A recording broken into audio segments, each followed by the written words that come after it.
We don't need old men like you dragging us down, he said, flipping his hair like dismissing me was nothing. I sat there in that conference room, the one I'd helped Arthur build 19 years ago. Same mahogany table. Same view of the Cleveland skyline through floor-to-ceiling windows. Same smell of old coffee and machine oil that never quite left my clothes. Braden Sterling leaned back in his father's chair. Arthur's chair. The chair I'd watched a good man occupy for 2 decades before the cancer started eating him from the inside. This isn't personal, Hank. Braden smiled. Perfect teeth. Probably cost more than my first car. It's about optimization, fresh perspectives, the future of Sterling Heavy Industries. He was 27 years old. I watched him adjust his cufflinks. Cartier, if I had to guess. The kind of thing you buy when you've never had to choose between a new transmission and groceries. I understand, I said. The HR woman behind him, Melissa, nice kid, looked like she wanted to be anywhere else, pushed a folder across the table. Your termination is effective immediately, Braden continued. We've prepared a standard severance package. 2 weeks. You'll need to sign the NDA and return your badge before security escorts you out. I looked at the folder. Didn't touch it. That's not my contract, I said. Braden's smile flickered. Just for a second. Excuse me? My contract. The one your father and I signed in 2019. This isn't it. Your employment terms are standard. Article 7, Section 3. I kept my voice level. Calm. The same way I'd learned to speak when a lathe starts screaming at 3 a.m. and everyone's looking at you to fix it. Termination without cause triggers a penalty clause. 2 years' salary. Payable within 30 days. Melissa's face went white. Braden's went red. That's not...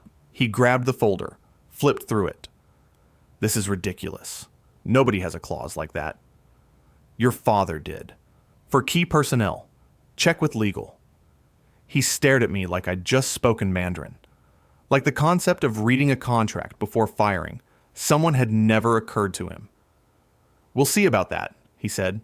You will. I stood up. Didn't shake his hand. Didn't need to. Security will escort you out, Braden said, trying to recover his composure. I know the way. My name is Hank Miller. I'm 61 years old, and I just watched a boy half my age destroy everything his father built. I spent 6 years in the Navy before I ever touched a manufacturing floor. Machinist's mate. USS Enterprise. You learn things on a carrier that business school doesn't teach, like how to stay calm when everything around you is on fire. Like how to fix problems with the tools you have, not the tools you wish you had. When I got out, I bounced around a few shops in the Midwest. Small operations, good people, honest work. Then I met Arthur Sterling in 1996. He was running a 3-man operation out of a garage in Parma, making custom parts for the auto industry. He needed someone who could keep the machines running and teach his guys how to do it right. I was that someone. For 19 years, I was that someone. I watched Sterling Heavy Industries grow from that garage to a 200,000 square foot facility. Watched us land contracts with Ford, with Boeing, with 3 different defense contractors who needed precision work done yesterday. I trained every foreman, every shift lead, every machinist who walked through those doors. I missed my daughter's high school graduation in 2008 because a CNC mill threw a spindle and we had a Pentagon deadline.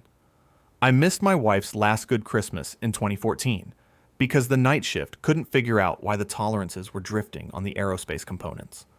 Margaret understood. She always understood. Even at the end, when the hospice nurse said I should stay home, she told me to go. Those boys need you, she said. Arthur needs you. She died on a Tuesday. I was back at work Thursday. That's the kind of man I am. The kind of man Arthur Sterling knew he was getting when he wrote that contract in 2019. The cancer diagnosis came in 2022. Pancreatic. The bad kind, if there is a good kind. Arthur called me into his office. his real office, not the conference room, and closed the door. "I need you to keep this place running," he said. He looked tired, looked old for the first time since I'd known him. "Braden's not ready, might never be ready, but he's my son." "I know. The board wants to promote him, Chief Operating Officer." "It's a title, Hank. That's all it is. You'll still run production. You'll still keep the machines humming. And when you're gone..." Arthur was quiet for a long time. He poured us both 3 fingers of Woodford Reserve from the bottle he kept in his desk drawer. "I'm hoping by then he'll have learned something," he said. "From you, from the work, from watching how it's really done." I drank my bourbon. Didn't say what I was thinking. What I was thinking was, that boy hasn't learned anything in 27 years. He's not going to start now. But Arthur was dying, and he was my friend. So I kept my mouth shut and did my job. For 2 more years, I did my job. I kept the machines running when our biggest supplier went bankrupt, and we had to qualify 3 new vendors in 6 weeks. I kept the machines running when the night shift foreman had a heart attack, and I worked 17 days straight covering his rotation. I kept the machines running when Braden's strategic restructuring gutted our maintenance budget, and I had to rob Peter to pay Paul just to keep the hydraulic presses operational. Arthur died in March, quietly, at home, with his family around him. I went to the funeral, stood in the back, watched Braden accept condolences like a politician working a rope line. 3 weeks later, Braden called me into that conference room. "We're moving in a new direction," he said. "Digital transformation. Industry 4.0. The manufacturing landscape is evolving, and Sterling needs leaders who can evolve with it." I'd heard this speech before. Heard it from a dozen MBAs who thought you could optimize your way out of actually understanding how things work. "What does that mean for production?" I asked. "We're bringing in a consulting firm, McKinsey. They'll be analyzing our workflows, identifying inefficiencies, recommending personnel changes." Personnel changes. Some of our legacy employees may not be the right fit for where we're going. He said it without blinking. Legacy employees. Like I was an old server that needed decommissioning. "We need people who are agile, adaptable, who understand modern manufacturing paradigms." I almost laughed. "You mean you want people who went to the same school you did?" His smile tightened. "I mean, I want people who can help me take this company into the future. Not people who are going to resist change, because that's how we've always done it." That's how we've always done it. 19 years. 3 plant expansions. $47 million in efficiency improvements I personally designed and implemented. And this kid thought I was resistant to change. I didn't argue, didn't raise my voice, just nodded and went back to work. 2 months later, he fired me. The walk from the conference room to the parking lot took about 4 minutes. Security escort, badge collected, box of personal items I didn't bother to pack because there wasn't much I wanted to take. I stopped at my truck, a 2011 F-150 with 180,000 miles on it, and looked back at the building. I thought about Arthur, about Margaret, about 19 years of my life poured into those walls. Then I got in my truck and drove home. My dog Rex met me at the door. Yellow Lab, 11 years old, mostly deaf now, but still knew when something was wrong. He pressed his head against my leg and stayed there while I sat at the kitchen table. I didn't feel angry. That surprised me. I felt something else. Something quieter. I pulled out my phone and dialed a number I hadn't used in a while. "Frank, it's Hank Miller." "Yeah, I know it's been a while. Listen, I need you to pull my employment contract with Sterling. The 2019 version. There's a clause in there I need you to look at." Frank Whitfield. Navy buddy, IP attorney. The smartest man I knew who didn't know how to change his own oil. "Section 7, Article 3, I said. Termination without cause. I need to know exactly what I'm owed and exactly when they have to pay it. I listened to Frank flip through pages. Hank, he said slowly, did they actually fire you without cause? Called me a relic. Said I wasn't agile enough for their digital transformation. Frank was quiet for a moment. Then he started laughing. Hank, do you know what this clause says? 2 years' salary. 2 years' salary plus benefits continuation plus immediate vesting of your deferred compensation. You're looking at... I heard him tapping on a calculator. $365,000, give or take. I sat back in my chair. And they have to pay it within 30 days? 30 days, or they're in breach, with penalty interest. Rex looked up at me, wagged his tail. Frank, I said, I need you to send them a certified letter. Return receipt requested. Make sure it gets there by Friday. The letter arrived at Sterling Heavy Industries on a Thursday at 2:47 p.m. I know, because Frank had the delivery confirmation sent to my phone. I was sitting on my back deck when it came through, drinking coffee, watching the sun hit the tree line behind my property. Rex was sleeping at my feet. My phone buzzed 3 times in the next hour. Braden's number. I let it go to voicemail. Then Melissa from HR. Voicemail. Then a number I didn't recognize. Probably their general counsel. Voicemail. I didn't listen to any of them. The check arrived 11 days later. $365,247.89 after taxes. Certified funds.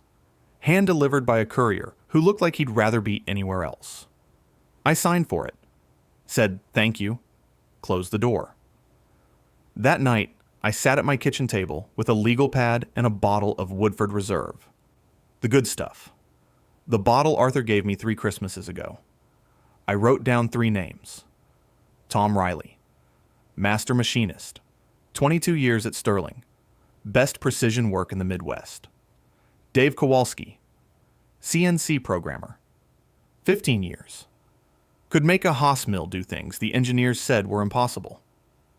Sarah Lewis. Quality control manager. 8 years. Caught more defects before they shipped than the rest of the department combined. All 3 of them had called me after I got fired. All 3 of them had said the same thing. This place isn't going to last 6 months without you. I looked at those names for a long time. Then I wrote a 4th name at the top of the page. Ironclad Systems LLC. The next morning, I drove downtown to meet with a commercial real estate agent. Found a 40,000 square foot facility in Brooklyn Heights. Old manufacturing building. Good bones. Needed work, but the price was right. I signed the lease that afternoon.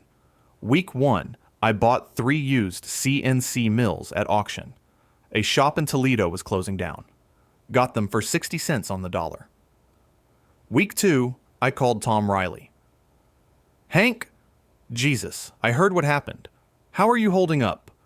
I'm good, Tom. Real good. Listen, I need to ask you something. Anything. How's the pension situation at Sterling looking these days? Silence on the line. Braden's talking about restructuring the retirement benefits, Tom said slowly. Moving everyone to a 401k match instead of the defined benefit plan. Says it's more modern. More modern. His words. Half the guys on my shift are looking at 20 years of promises, going up in smoke.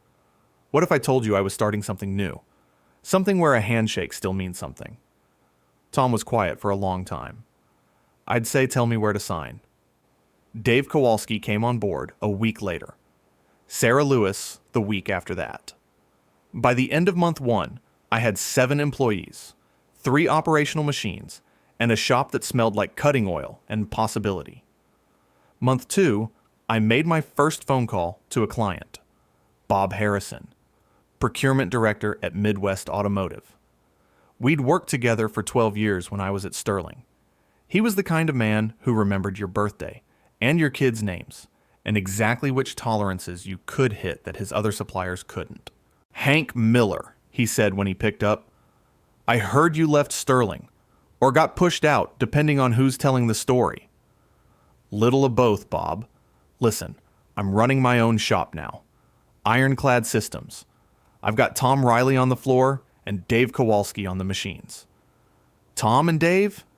Hell, Hank, those two are the only reason I kept giving Sterling work. I know. What are you looking for? Same work, better prices, faster turnaround, and someone who will actually answer the phone when you've got a problem. Bob laughed. You know Sterling's been a disaster since you left. Lead times doubled. Quality's in the toilet. I've got 3 RFQs sitting on my desk right now that I don't even want to send them. Send them to me instead.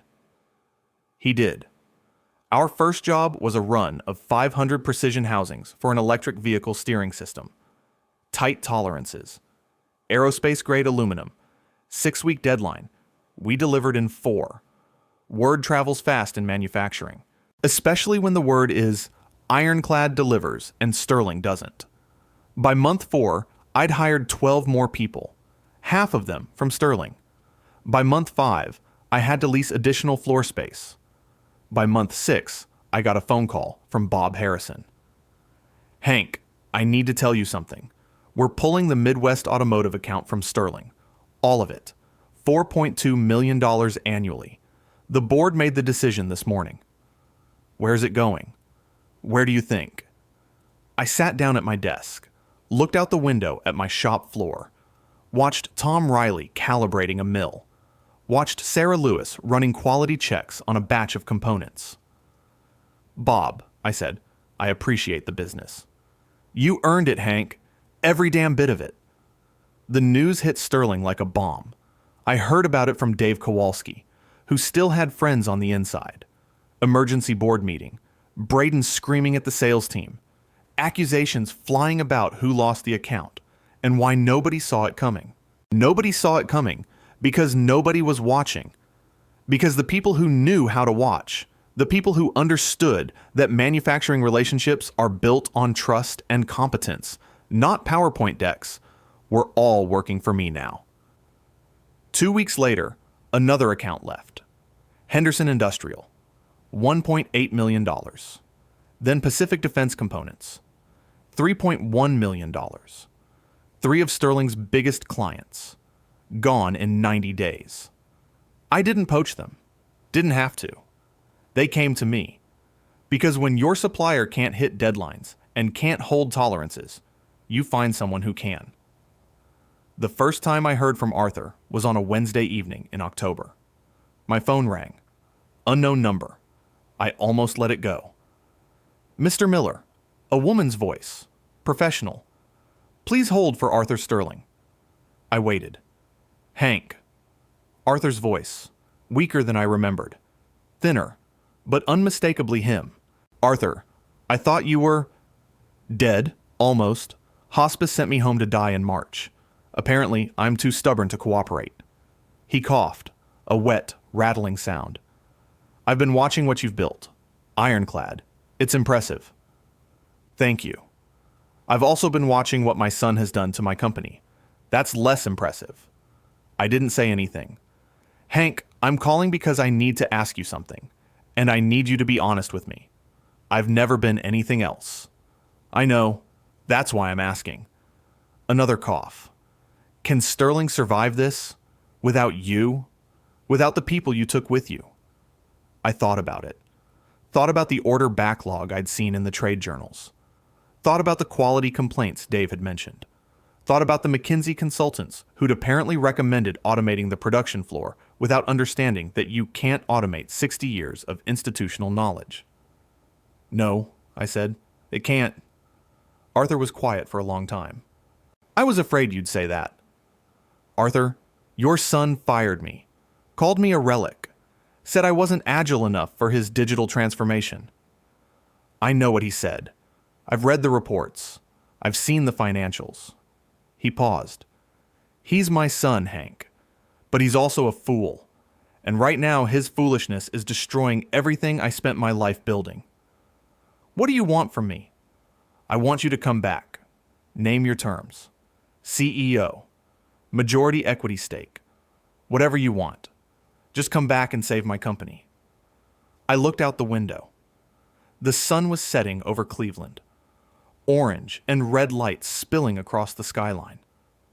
Arthur, I said, I spent 19 years saving your company. Missed my daughter's graduation. Missed my wife's last Christmas. Buried her on a Tuesday and went back to work Thursday because you needed me. I know. And your son fired me. Called security. Had them escort me out like I was a criminal. I know. So no, I'm not coming back. I heard him exhale, long and slow, like he'd been holding his breath. Then what happens now? Now I make you an offer, Arthur. One time only. What kind of offer? Sterling's market value right now is about $12 million. Maybe $14 million if you're optimistic. Down from $38 million 18 months ago. I'm aware. I'll give you $15 million for the whole thing. Building, equipment, client list, everything. Silence. You don't have that kind of money, Hank. I have $365,000 of your money, Arthur. The severance your son didn't know he owed me. And I have a bank that's real interested in lending to a company that's growing 400% year over year, while its main competitor is circling the drain. More silence. You're serious. Dead serious. The money your son used to fire me is going to be the money I use to buy you out. Consider it a lesson in business. I heard something on the other end of the line. It might have been a laugh. It might have been a sob. It was hard to tell. Hank, Arthur said finally, you magnificent bastard. I learned from the best, Arthur. Just not the son you hoped I would. The next sound I heard was a click, dial tone. I sat there for a long time, phone in my hand, watching the last light fade from the sky. Rex padded over and rested his head on my knee. What do you think, boy? Too harsh? Rex wagged his tail. Yeah, me neither. The board meeting was scheduled for 9 a.m. the following Monday. I knew because Frank Whitfield called me at 6:47 a.m. to tell me the papers were ready. My offer. In writing. With a 72-hour acceptance window. At 8:55 a.m., I got a text from a number I didn't recognize. Don't do this. We can work something out. B. Braden. I read it twice. Then I put my phone in my desk drawer, poured myself a cup of black coffee, and walked out to the shop floor. Tom Riley was running the morning briefing. 12 machinists in a semicircle, going over the day's production schedule. Sarah Lewis was checking calibration on the CMM machine. Dave Kowalski was arguing with a supplier on the phone about lead times. My people, my company, built from nothing in 6 months. My phone buzzed in the drawer. Again and again. I didn't check it. At 10:15 a.m., my office phone rang. My assistant, a young woman named Patricia, who'd worked the front desk at Sterling until Braden laid her off in one of his restructuring waves, knocked on my door. Mr. Miller, there's an Arthur Sterling on line 1. He says it's urgent. I looked at the phone, the blinking red light. Tell him I'm in a meeting. He says he needs to speak with you immediately about your offer. I picked up a production report from my desk, started reading it. Patricia, take a message. She nodded, closed the door. The light kept blinking for another 30 seconds. Then it stopped. Click. I went back to my report. The call came at 4:47 p.m. that same Monday. Not from Arthur, from Frank Whitfield. They're accepting, Frank said. Full terms, no modifications. Arthur signed 20 minutes ago. I set down my coffee. Braden? Apparently he tried to block it. Called an emergency board session. Demanded they reject the offer and find alternative financing. Frank paused. The board voted 7-0 to accept. Arthur still holds enough shares to force the issue. And Braden? Arthur removed him as CEO this morning, before the vote. Said it was a condition of his cooperation. I looked out my office window. The The shop floor humming. Machines running. People working. When do we close? 30 days. Standard due diligence. But Hank, there's something else. What? Arthur wants to meet. Tomorrow. At Sterling. Says he needs to do this in person. I thought about it for a long time. Fine. Tell him noon. I pulled into the Sterling parking lot at 11:47 a.m. Same lot I'd parked in for 19 years. Same view of the building I'd helped grow from nothing. Braden's BMW was still in the reserved spot near the entrance. The one that used to say, A. Sterling. Now it said B. Sterling in fresh paint that hadn't quite dried. I walked past it without looking. The receptionist recognized me. Her eyes went wide. Mr. Miller, we weren't expecting... I have a meeting with Arthur. Conference room B. She nodded. Didn't call security. Smart woman. The conference room was the same one where Braden had fired me 6 months and 11 days earlier.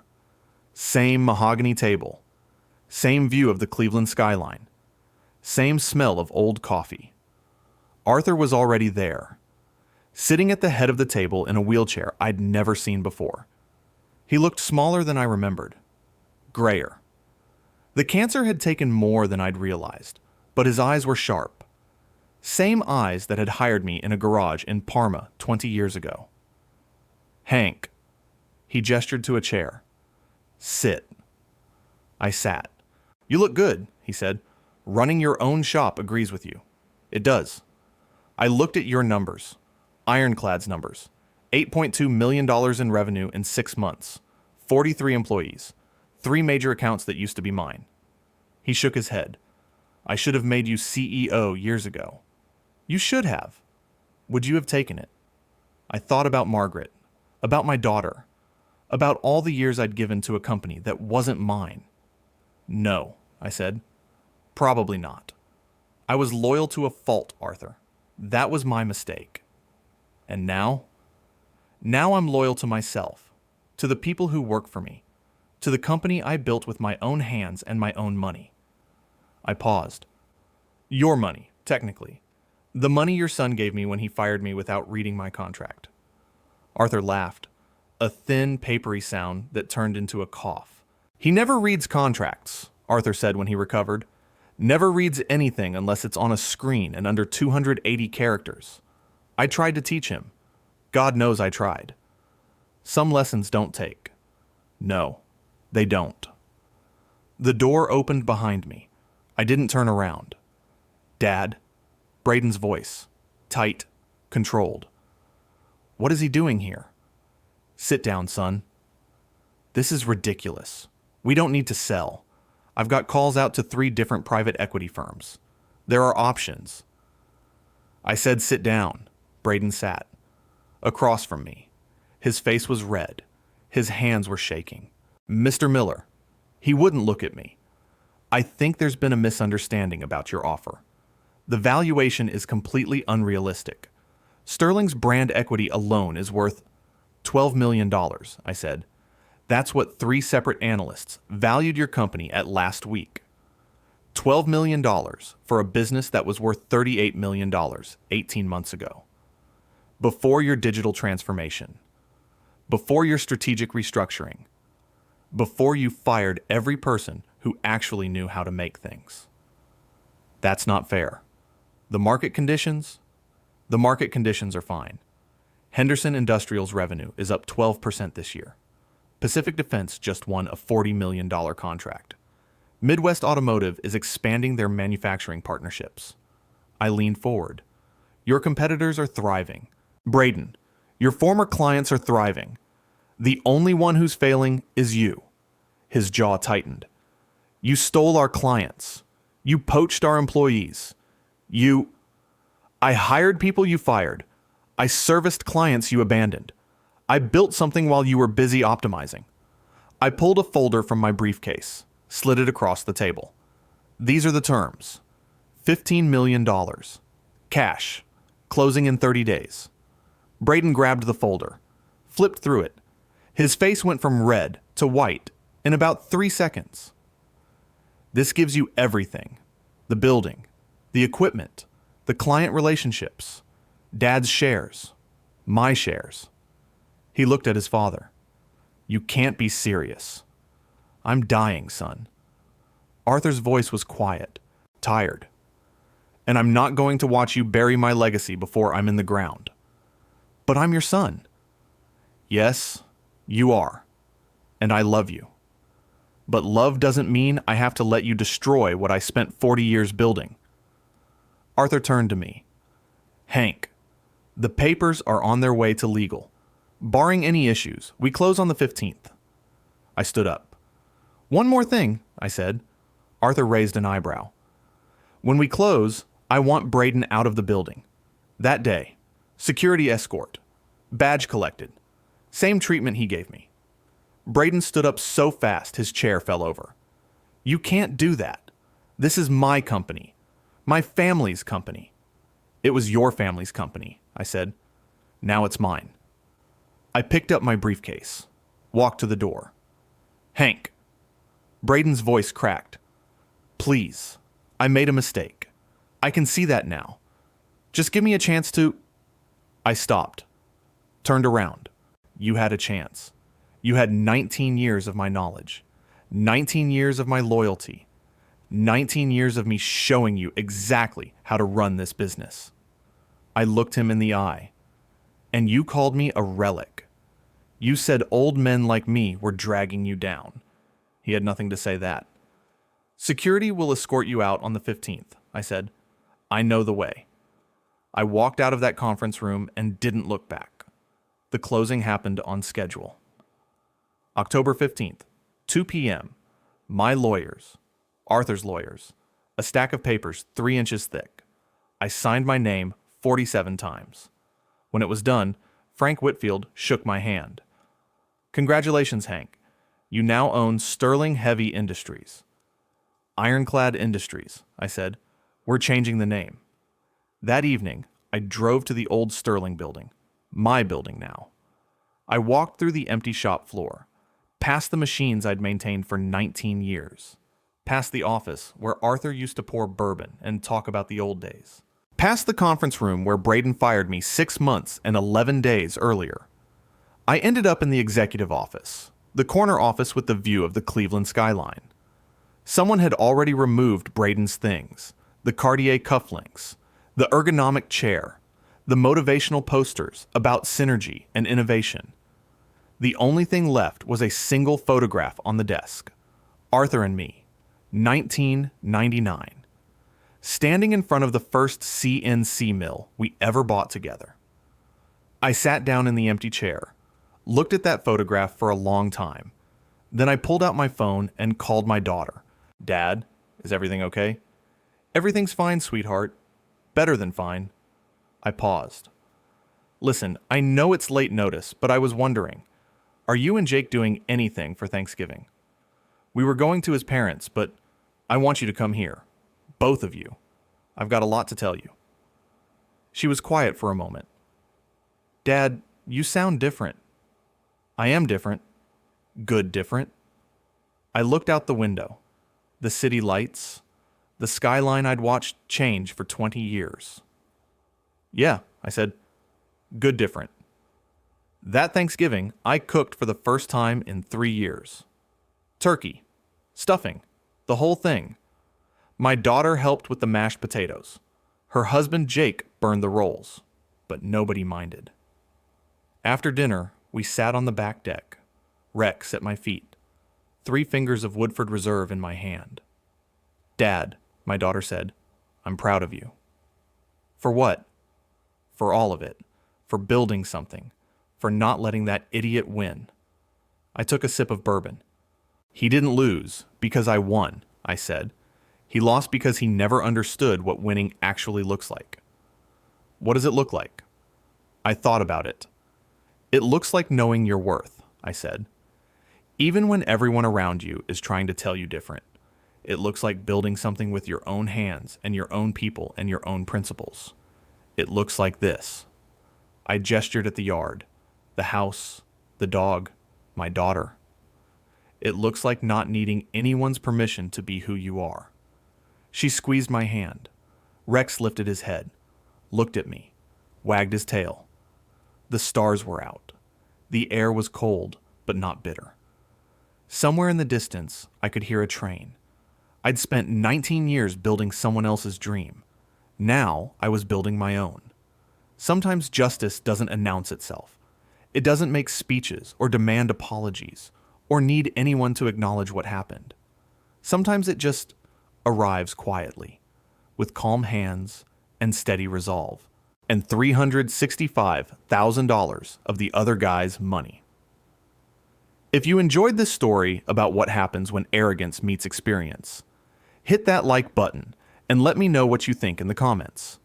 And if you haven't subscribed to the channel yet, make sure to subscribe and hit that notification bell to get updates on new stories just like this one. Thanks for watching, and I'll see you in the next video.